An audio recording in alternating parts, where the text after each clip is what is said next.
Dear students, ग्लोबनर basis को हमने start किया था कुछ वीडियोस से पहले और ग्लोबनर बेसिस की डेफिनेशन को आने से पहले हमने डिवीजन एल्गोरिथम को भी किया, नॉमिनल ऑर्डरिंग को भी किया और उसके बाद और जो चीज़ें इससे रिलेटेड थी उसको किया।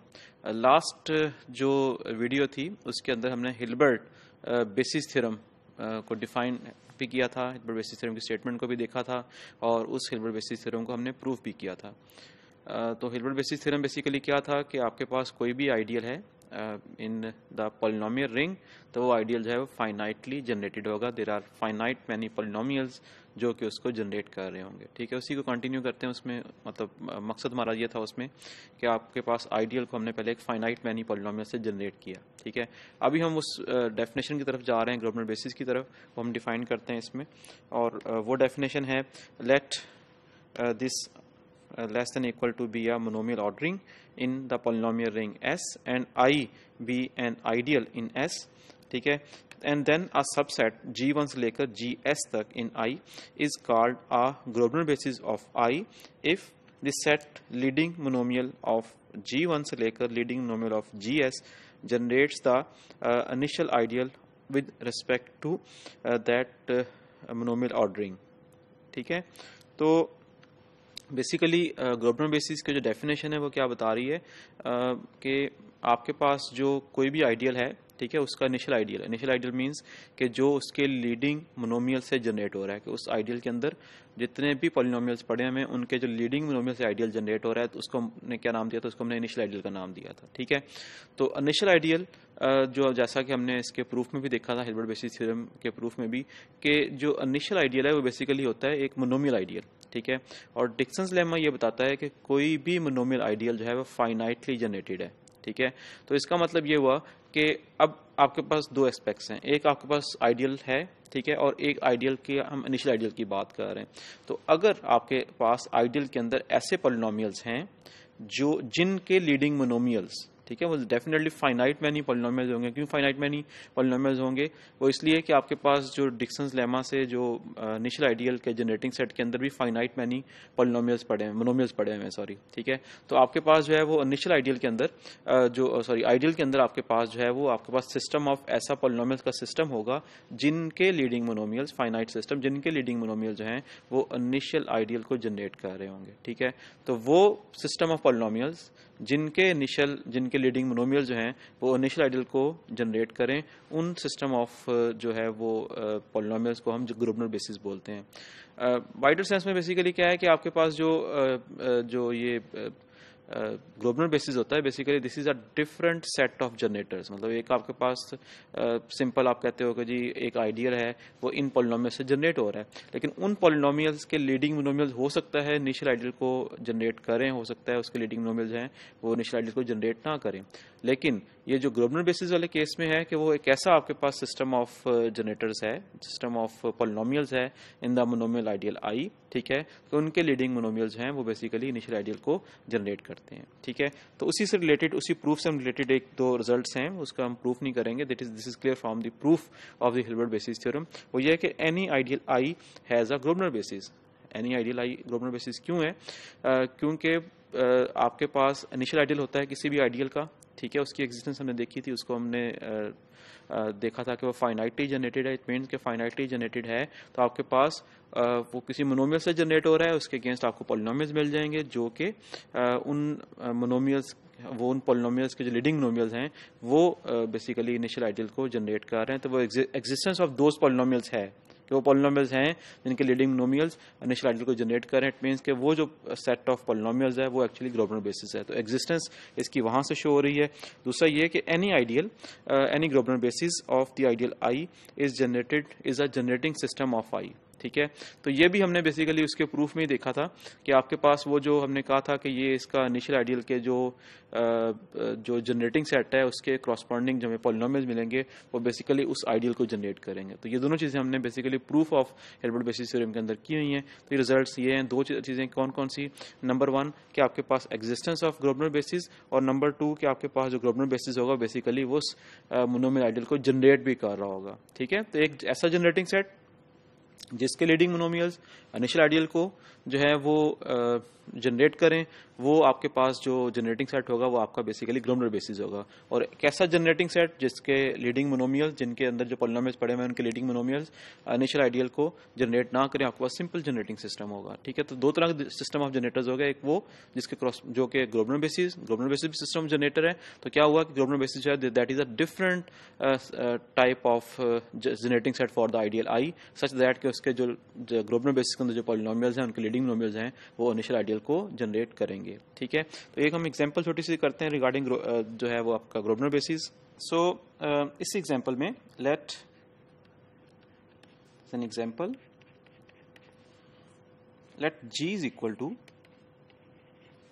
g जो है that is x minus z का square and y minus z का क्यूब, और आपके पास जो है this is in R polynomial ring over the field R and variables x y z।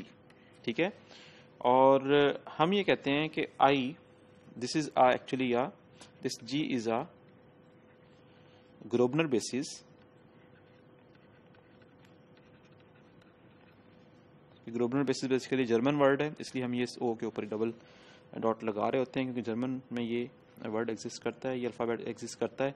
So is a Grobner basis of I which is actually generated by this जी।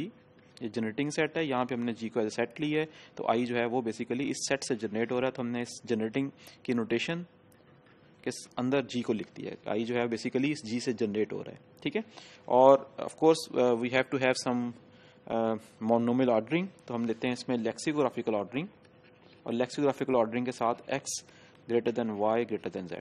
ठीक है, तो अब अगर हमने ये शो करना है कि g जो है वो एक ग्रोबनर बेसिस है, ठीक है, तो we have to show that initial ideal with respect to this monomial ordering, जो कि हमने लेक्स ली हुई है इस केस में, इनिशियल आइडियल ऑफ आई वो बेसिकली जनरेट हो रहा है किसके साथ, लीडिंग मोनोमियल्स ऑफ जो पॉलिनोमियल्स इसके अंदर है जी के अंदर।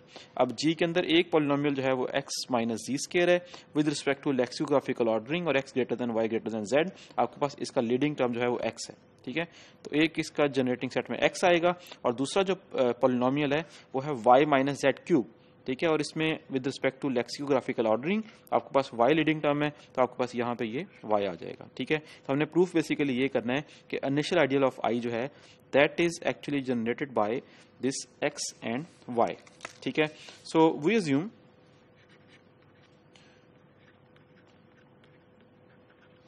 assume that के f there exists f belongs to I, there exists some f belongs to I with f is non-zero, f is not non-zero polynomial है, and leading monomial of f जो है वो does not belong to this xy।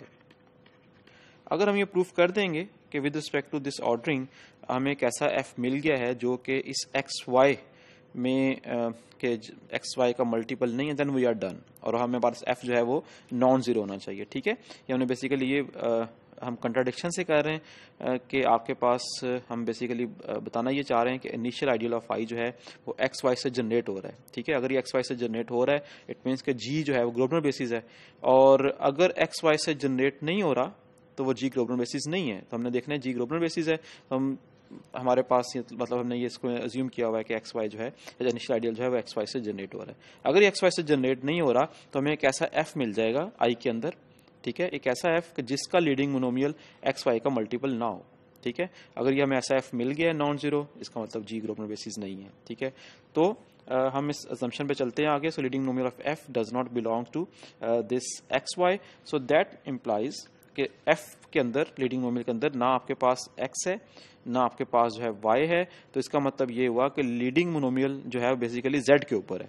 तो अगर leading monomial of f जो है वो actually is a multiple of z, ठीक है, z का मल्टीपल है, और उसके बाद क्या है कि आपके पास जो ऑर्डरिंग है उसके अंदर x greater than y greater than z है, तो इसका मतलब ये हुआ कि इस f के अंदर पूरे का पूरा f जो है वो बेसिकली सिर्फ और सिर्फ in the polynomial ring z के अंदर है। क्योंकि लीडिंग मोनोमियल अगर z है तो बाकी टर्म z होंगी, बाकियों में x y इसलिए नहीं आ सकता कि आपकी ऑर्डरिंग में x is greater than y is greater than z है, ठीक है। तो दैट मीन्स कि f पूरे का पूरा जो है वो आपके पास सिर्फ और सिर्फ in the polynomial ring in one variable और z के अंदर है, ठीक है। अब क्योंकि f हमने i के अंदर लिया है, i का generating set x minus Z square, it means कि आपके पास f को आप लिख सकते हो f इज इक्वल टू आपको okay f is equal to function of z only, कि z का मेंबर है, and this is equal to x minus Z square into some polynomial u plus y minus Z cube into some polynomial v, ठीक है।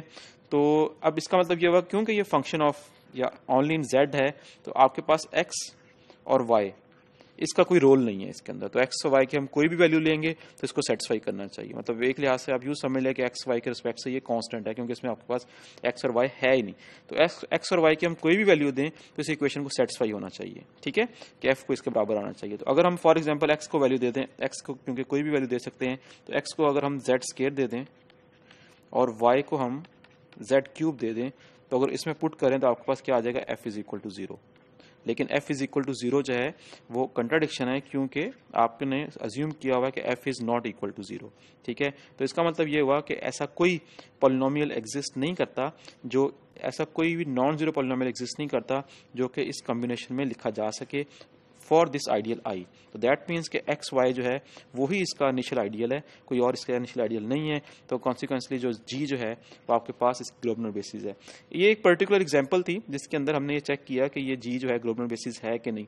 In general it is quite hard कि हम इसको directly देख सकें कि गिवन सेट जो है वो ग्लोबल बेसिस बन सकता है कि नहीं बन सकता। So we need some criteria to find that given set is a global basis और नॉट। तो इस क्राइटेरिया को हम नेक्स्ट वीडियोज़ के अंदर देखेंगे।